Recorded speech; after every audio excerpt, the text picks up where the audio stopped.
Excelsis Dei, in the name of our most exalted God, Satan, Lucifer, I command thee to come forth. Come forth and bestow these blessings of hell upon us. Come forth by these names. Satan, Lucifer, Belial,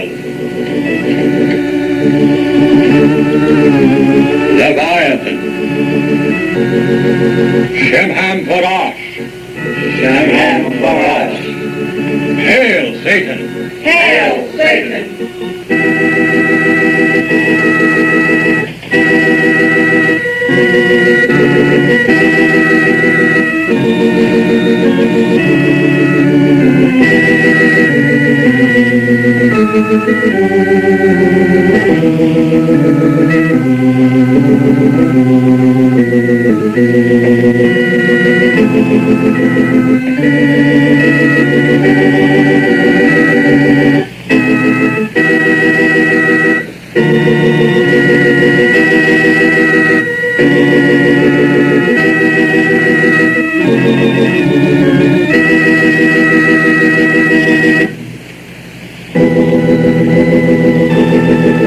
Friend and companion of the night, thou who rejoicest in the baying of dogs and spilt blood, who wanderest in the midst of shades among the tombs, who longest for blood and bringest terror to mortals.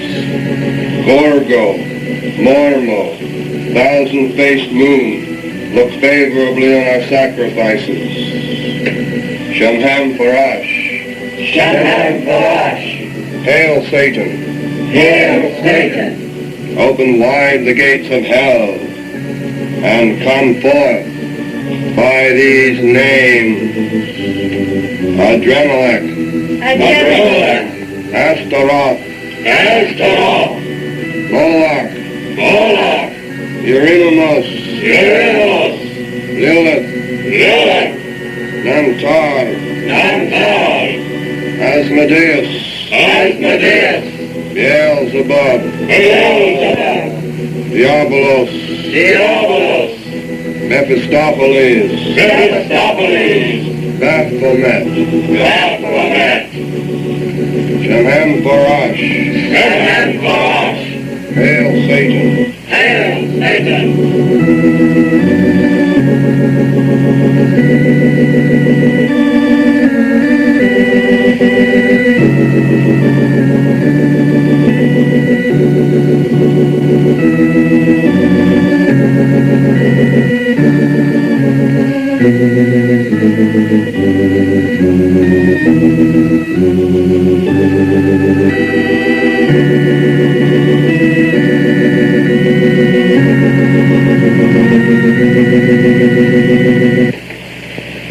That's it for that part.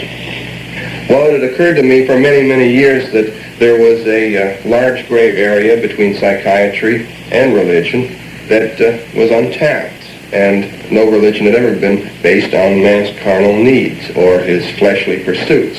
All religions are based on abstinence rather than indulgence, and all religions, therefore, have to be based on fear. Well, we don't feel that fear is necessary to base a religion on. The fact that religions for thousands of years have been telling people what they should do and what they shouldn't do according to the basic whims of the person who might be running the show is very understandable. We're realists, we Satanists, but we also feel that a person has to be good to themselves before they can be good to other people. So we feel the greatest sin of all is self-deceit. This is a very selfish religion. We believe in greed, we believe in selfishness, we believe in all of the lustful thoughts that motivate man, because this is man's natural feeling. This is based on what man naturally would do. He's been in the neighborhood about 14 years, and I always knew him as Tony, and just a nice, or a little more dramatic than most men in the neighborhood, perhaps, but I certainly don't, I think he's very learned on the subject. He's done a lot of reading on magic and all that. Actually, I don't know what kind of man he is, because his appearance is very nice. He makes very good impression. He has very soft voice, and he talks so smooth, so pleasant. And as soon as you meet him, you think he is a very, very nice man, But because something going wrong, definitely, over there, I just had a feeling I can't trust him. A very undesirable type of a neighbor. The property is not kept up, especially in the back.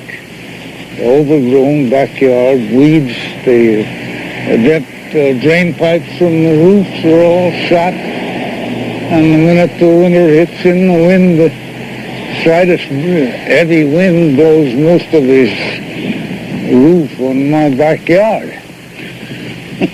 I'm out there picking up shingles and pieces of tar paper. Before he used to have all his hair, just like curly head of hair. Now he shaves his head and wears the collar. And and being a Satanist minister, this too is something that sort of sets him apart. And I think rather original for him to have conceived this idea. According to this publicity man that I met, this publicity man and Mr. Lavey came upon the idea that with his owning a lion, the Satanist church would be a wonderful offshoot, and since he did evidently believe in the devil, they hit upon the idea of the Satanist church. It's an attempt. It's an attempt at imitating Orthodox religion, and as an attempt to establish vile forms and ritual. He attempts to establish an actual religion. He has officiated, at least in newspapers, and there's pictures of it, officiated at one death. And he has officiated at marriages and christenings. We feel guilt is a necessary thing, not necessary that it's practiced at all times, but we're stuck with it. We have it in our collective unconscious. We have a certain amount of feeling of apprehension for things we've done because we're taught from childhood not to do certain things. Any attempt to sort of scrape the psyche clean is only going to make us much more, and certainly much more fraught with frustrations and tensions. So what we've done is just reverse the procedure. Instead of trying to free ourselves, we've taken all these hang-ups, we've turned them into useful situations. If you're going to be a sinner, be the best sinner on the block. If you're going to do something that's naughty, do it. And realize that you're doing something naughty and enjoy it. Being such strong believers as we are in the Mormon religion, of course there was great conflicts. Seems as if a belief in flesh, in doing per se what you want to do,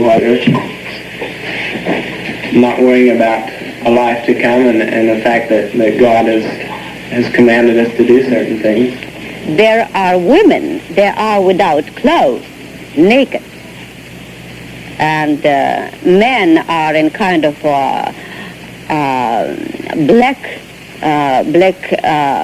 I don't know even the name of those clothes, It's a kind of high hat on a top. And they're all covered in black. And what I can see from my window sometimes, it's a red light. And in this red light, those silhouettes, you know, like devils, I would say. And one silhouette, a big one, on the left side, I don't know, maybe it's him standing over the whole crowd and preaching probably. Most people who don't know anything about it or him, I mean, I've met people who say, oh, you live next door to the man who believes in the devil, you know, and they get all excited and think there's, you know, some horrible goings on. Definitely, I think that Christian churches, they should be maybe active somehow. They should do something about it.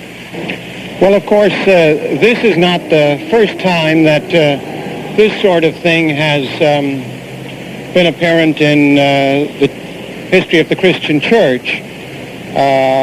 From the very beginning, in the fourth gospel, this conflict of good and evil is brought forth very pointedly by a contrast between light and darkness.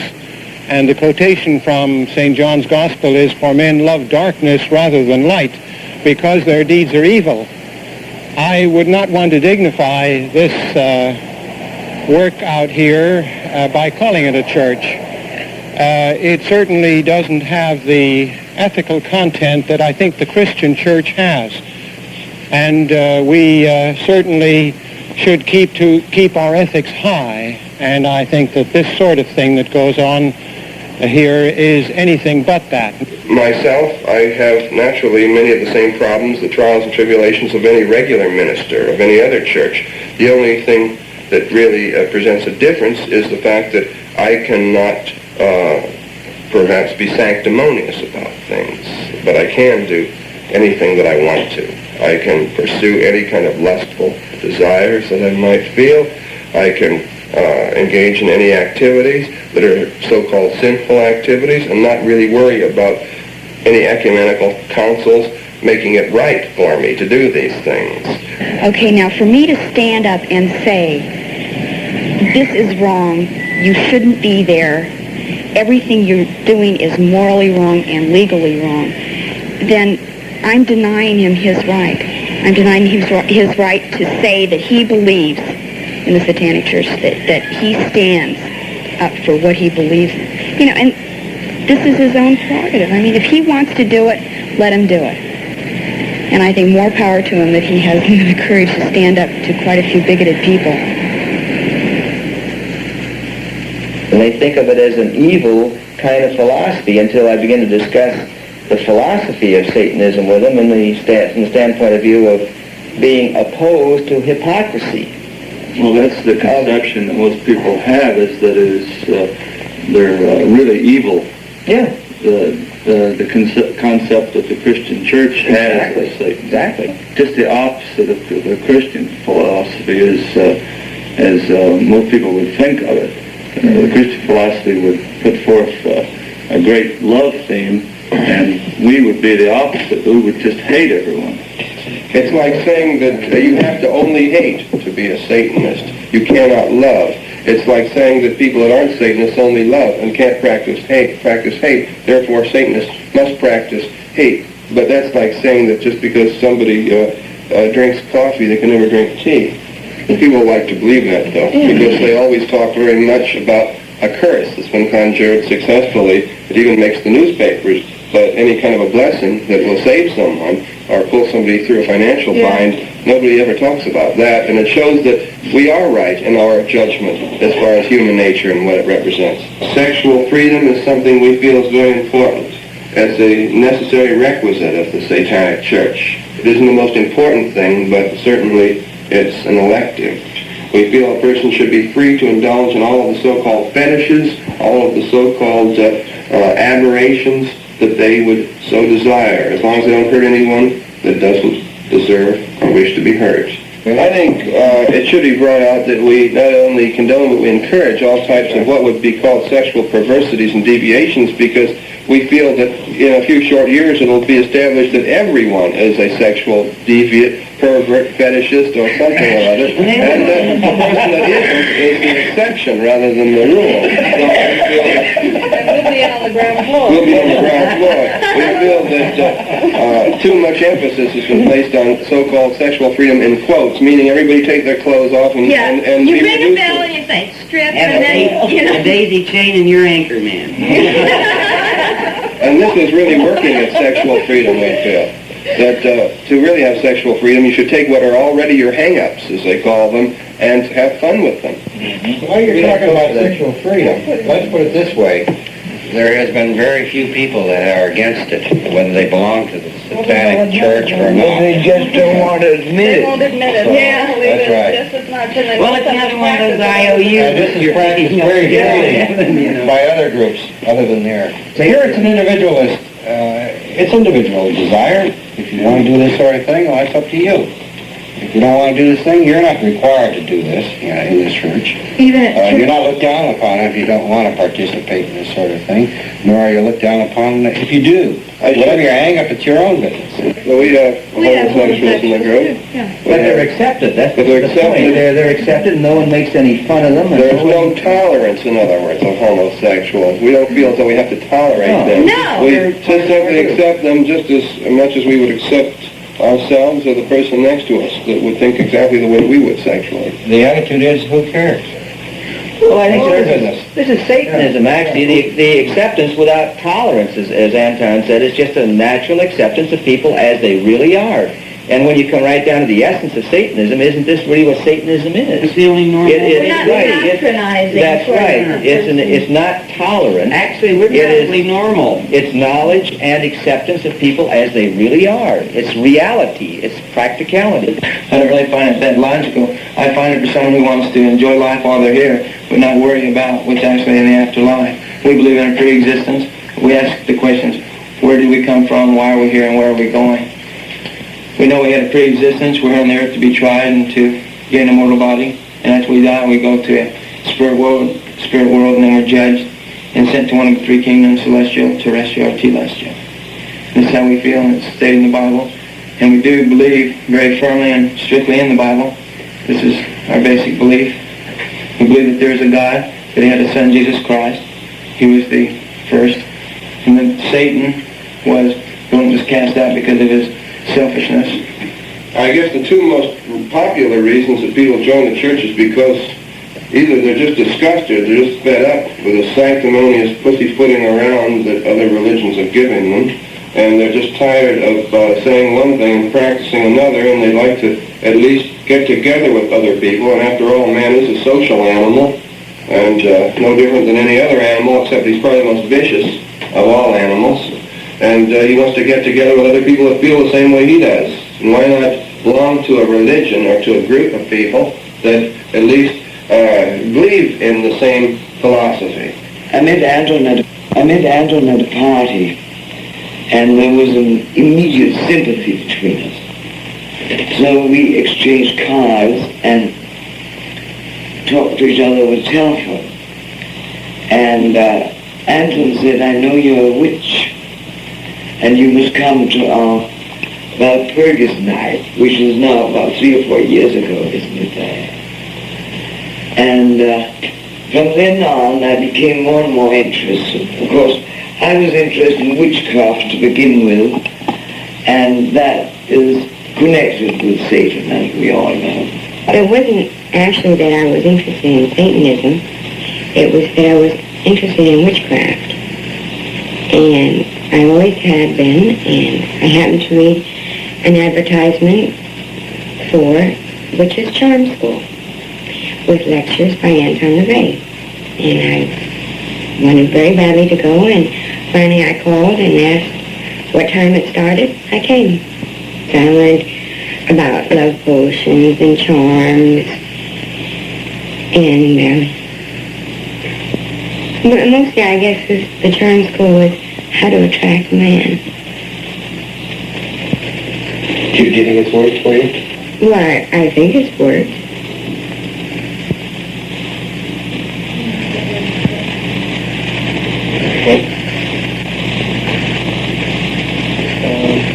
But I'm not after getting a particular man. There's a difference, you know? I mean, I'm not after getting one for keeps, you know? You understand what I'm saying? Yeah. Okay. I look at it this way. She might be somebody's daughter or somebody's sister, and I wouldn't want somebody to take my sister out and to use her before she was married, because this is something that we teach in our church, and I think that she should really wait for her husband. And by taking advantage of a girl, I would be doing something to someone's sister or someone's daughter that they wouldn't care to have done. And she will lose her virtue, but often regret it afterwards. And this is what we try and fight against, the sorrow that is caused by something right at the moment. Everyone always thought I was rather odd, you know. I was born and raised in the middle of the desert, and we were more or less underprivileged, so we only took advantage of, I suppose what you'd call natural resources, which was ourselves. And incidentally, we found out about sex quite young, and not that we were practicing incest. There were a few people around that weren't related to us. But there weren't any taboos on anything. I don't know whether it was that my parents, it didn't occur to them to tell us no or anything. No one just ever said anything about it. So we pretty much did what came naturally. But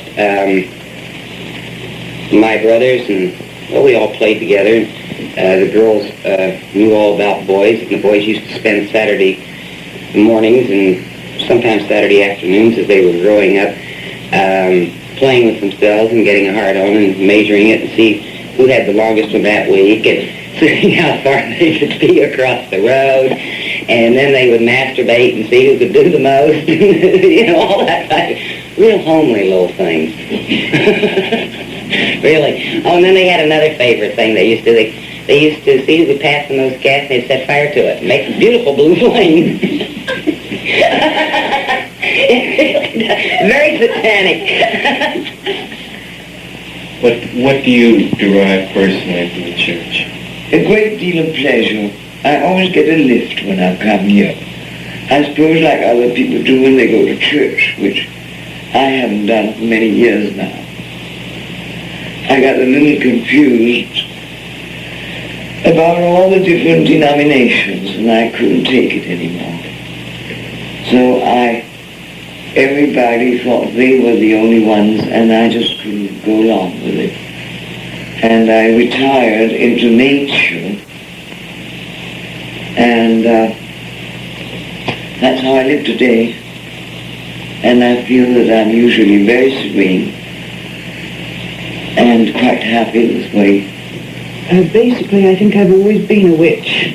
Ever since I was a child, I've known that this is what I've always wanted to be. And to find people that believe the same way as I do, well, it's just great. What do you get out of Satanism? For one thing, it gives you great self-confidence. You know you can do things, anything, really, anything that you want, you can do. You can accomplish either through your own ability or through magic, one of the two. I was raised to believe in God, so naturally still, I believe there is a God.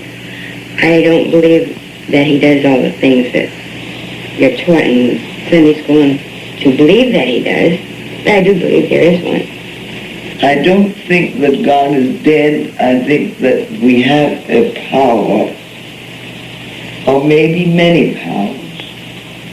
And it certainly looks to me, the way the world is going today, that what people think is the evil power. Now, I don't connect that with Satan altogether, but that is the prevailing power today. It has become an eccentricity, to be honest, for instance. And all the hypocrisy that we have to not accept, because I won't have any of that. But that is going on. It revolts And I don't like bigotry. So in some ways I'm bigoted too, because I'm intolerant of intolerance in any form or shape. Do you have any children? No. What if you... I only have dogs. I worked out my mother complex on the dogs. If you had children today, how would you raise them in Satanism, and how would you raise them? I would raise them to be themselves. I would raise them with certain ethical principles, which I feel are necessary. It's happier to be that way. I cannot tell you whether I would raise them in Satanism. I don't think I would raise them as Christians. I do not today consider myself a Christian anymore.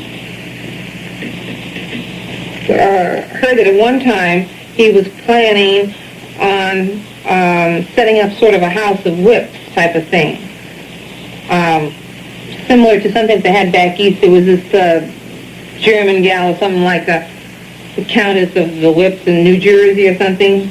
And I understand that she was here in San Francisco, and that he was planning to do something along this line with whips and masochism, sadism, and all that stuff. And this did disturb me.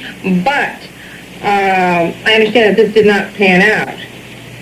At length he paused, the black mass in the gloom, a tower that merged into the heavy sky, around the huddled stones of grave and tomb, some old God's acre, now corruption's sty. He murmured to himself with dull despair, here lust died, poisoned by this charnel air.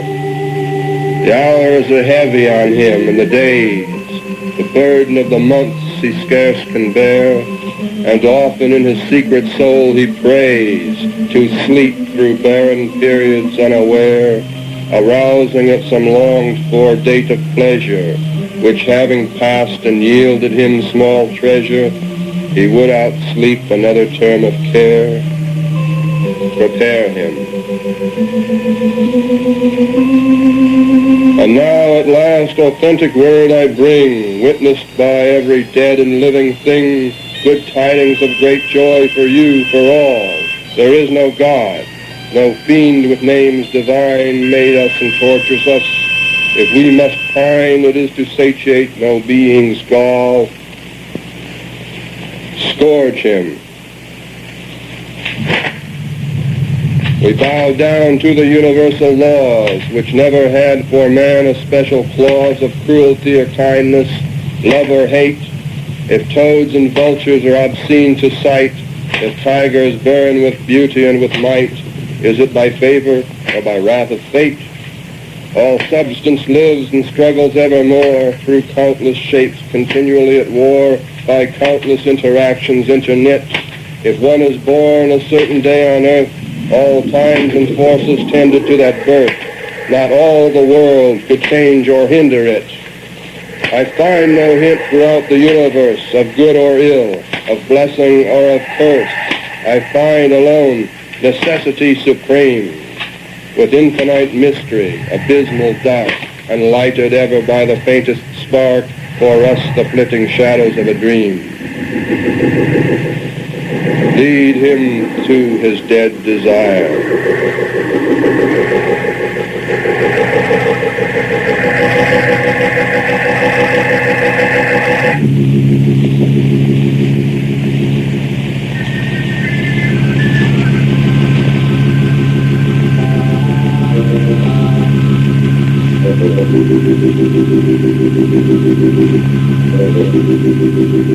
Brothers of sad lives, they are so brief, a few short years must bring us all relief.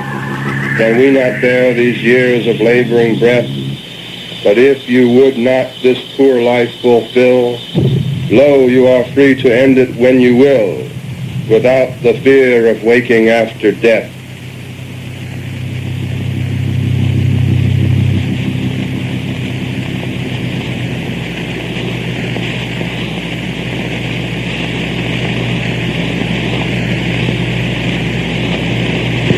Some of these rituals consist of recreations of old ceremonies that have been practiced for centuries. We recreate the ceremonies of the Knights Templars, a noble group of gentlemen who, because of social pressures, made it very obvious that they were the standard bearers of Christianity. We feel that in the light of what society has shown us in the last year or two, we have pretty much exemplified what the Knights Templars were doing, except we, of course, climate-wise, don't have to worry about calling ourselves Christians. We call ourselves Satanists. We recreate many of these ceremonies. We also recreate many of the ceremonies of the West Indian Voodoo religion. And we also utilize Norse ritual, the casting of the runes, calling upon of Wotan and Thor and Loki and all of the gods and demigods of the northern regions. Carla, have you ever seen any of the services? No, they don't let me go. It's unfit for my eyes. They don't corrupt my mind. You're never back from Carousel or Fillmore Auditorium in time enough for the session. But whenever I am, so that you get upstairs. But then other kids, yell at their parents, saying, well, she can be there, why can't I be there? And so I can understand it, so I don't feel too bad about it. Well, now, I can imagine what he's on. you see, he doesn't want her to get mixed in that.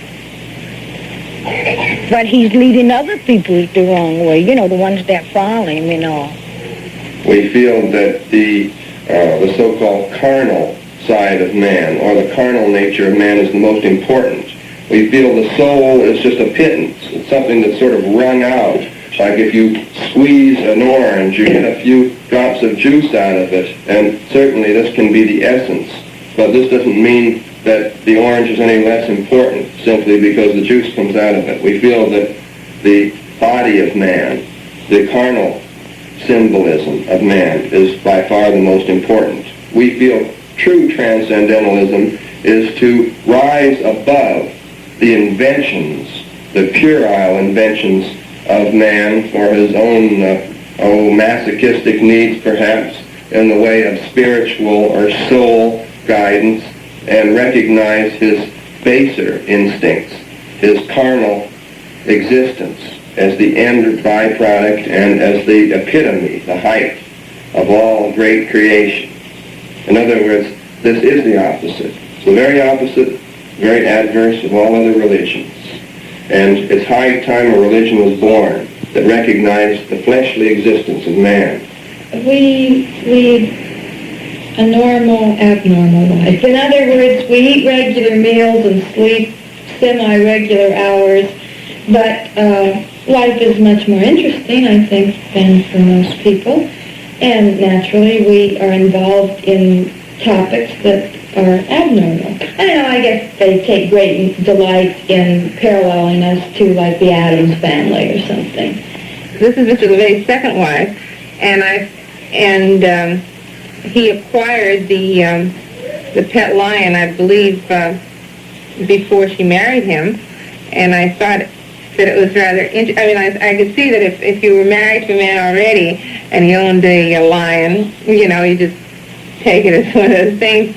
But I thought it would took a special type of young lady to marry a man with a pet lion. It's really kind of strange because she's old enough to be my sister, and yet she can boss me around and I have to do it. It's kind of nice, though, having a mother, same age pretty much, because she understands. I suppose I'm as happy here as I would be anyplace else. I've never been anyplace else. Don't know. I mean, our house, we don't live in a little Santa Rosa suburban home or anything, Well, inside the house, it's normal. Except for, like my father, he isn't around very much because he's always real busy. My parents are busier than most parents, I think. And so we sort of have to take care of ourselves more. I think it's easier raising a family with a moral code that is flexible. I think that that virtues should not be based on this standard, hackneyed, trite moral code that we've been forced to live by. I think that virtues should be things like, kindness and courtesy and understanding and do unto others as they do unto you. If you do unto others as you would have them do unto you, that's fine. But if they just keep doing unto you badly in return, then it's ridiculous to treat them with any kind of consideration. But I think that you just give children sort of the laws of the jungle to live by. But I think we're maybe more normal than normal people, because once we close the door to our house, it's our castle, and we do anything we want to inside, and we don't concern ourselves with what other people think. And we just get anything out of our system that might serve to, if it were repressed, be harmful to us. The only discord that came was when he had the lion. About a year ago, about 3 or 4 years ago, he acquired a baby lion. And initially, everyone thought, gee, how cute, or, how different, because he was only about the size of a large cat initially. But then he got to be 3 years old, and about 500 pounds of lion, and that's quite different than having a little kitty cat for a neighbor. And the lion, being a nocturnal animal, would sleep during the daytime, and then at night he would roar. And you'd get up in the middle of the night, and you would think that you were near Mount Kilimanjaro or something. I don't know. They say he makes too much noise. I never really hear him. I heard him. He does make a little noise. I heard him one time when I was walking past, but I don't really think he's that noisy or something like that. I'm hard of hearing, and the lion didn't bother me at all. But it bothered the neighbors to such an extent that they were positive it must bother me, and they were ringing me up to do something about it. Here in San Francisco, there's a statute preventing ownership of horses, rabbits, I believe, and other domesticated animals that you usually find on the farm. However, naturally, our city fathers had not anticipated that anyone would keep a lion, so there was nothing on the books against keeping a lion, and Mr. Lavey was entirely within his rights. But when he interfered with the entire neighborhood, it became our business. And that's when we had him arrested, and he got fined $50 and 3 months in jail, suspended, and a year's probation. He lived with us for about 3 years, and he was always very rough, and of course we had to take a great deal of precautions with the children, because just playing he could kill one of them. So naturally we didn't let him in the room with the children, although he did sleep in our bedroom at night. But he was so sweet and so well trained that he used to wrap his mouth around Anton's leg and just sort of hold it for security. And if he started to bear down a little too hard, Anton would just say, "No bite, Togar," and Togar would release it. I was in love with Togar. I never got tired of watching him. He had the most beautiful head, the most beautiful eyes. And one night I wanted to pet him, and I did pet him, but he wanted to play with me. So he grabbed my wrist. And my dogs do that quite often, and I didn't think about it until his fangs were going down into my wrist. And then I just stood there like I was petrified, and Diane said, "He's biting you, isn't he?" And I said, "Yes, he is." But I didn't know what to do. If I had known it, I would just have said, "No, no." I knew that if I tried to take my hand back again, I probably wouldn't have had a hand left. So I can brag about being one of the few people who's been bitten by a lion, which I'm very proud of. Oh, well, I can remember when he had the satanic wedding, the kids were sneaking up in the house and pulling open the curtains to see if there really was a new girl on the altar. And when the police came to break the crowd up, the little kids ran up to him and said, hey, mister, there's a nude lady on the altar. And, of course, you know, the policeman said, oh, yeah, sure, right. Walked into the house. Not only did they see the lion, but they saw the nude lady. And you've never seen so many men with such a shocked expression on their face in your life. I heard something else, but I don't know too much. No, really. But no, please. no, really. No, it's okay. Don't worry. Just what else did you hear? Well, I'll tell you if you turn out the camera first, and I'll tell you. Well, you remember when I told you that I met Mr. Weber? Well, Mr. Weber, and I don't know too much about these things, but Mr. Weber told me that, and I'm pretty sure it was Mr. Weber, that told me that when they had the lion, and I believe he's a male lion, that he took part in some of their sexual activities, and I didn't quite figure out how it worked or anything, but this is something that I did hear. I don't know. Well, when the lion got loose over there, he did tear the house up, you know, and they said it was due to sex, that he was wanted to mate, and he went to the bedroom where his wife was, which his wife do have a scar on her left shoulder where the lion attacked her. I saw that in court myself, because she was sitting next to me. When she pulled her blouse down, you could see where the lion had struck her on the shoulder. So now he would train him up to that, you know. He's the baby. He had him from a club, so he could have had to train him on that. He was babysitting this jaguar for a friend, and he had the jaguar downstairs. And the lion evidently smelled the jaguar down below, became jealous and enraged, and went on a rampage, started tearing up all the pipes on the porch. And they couldn't call a plumber very well, because not very many plumbers were going to go in. So anyway, and then Mr. Lavey brought the lion inside, and he did quite a bit of damage, according to the papers, to Mr. Lavey's own personal effects. You know, drapes and a leather coat I read in the paper, and a few other things. And still Mr. Lavey didn't donate the lion to the zoo, but then on the following day he did some more damage. He did damage 2 days in a row, and now at this time he did decide to donate the animals to the zoo. And at that time he bit, I think, the man from the SPCA, and one of the policemen, too, was nipped, I think, too. It was really very sad that we had to take him to the zoo.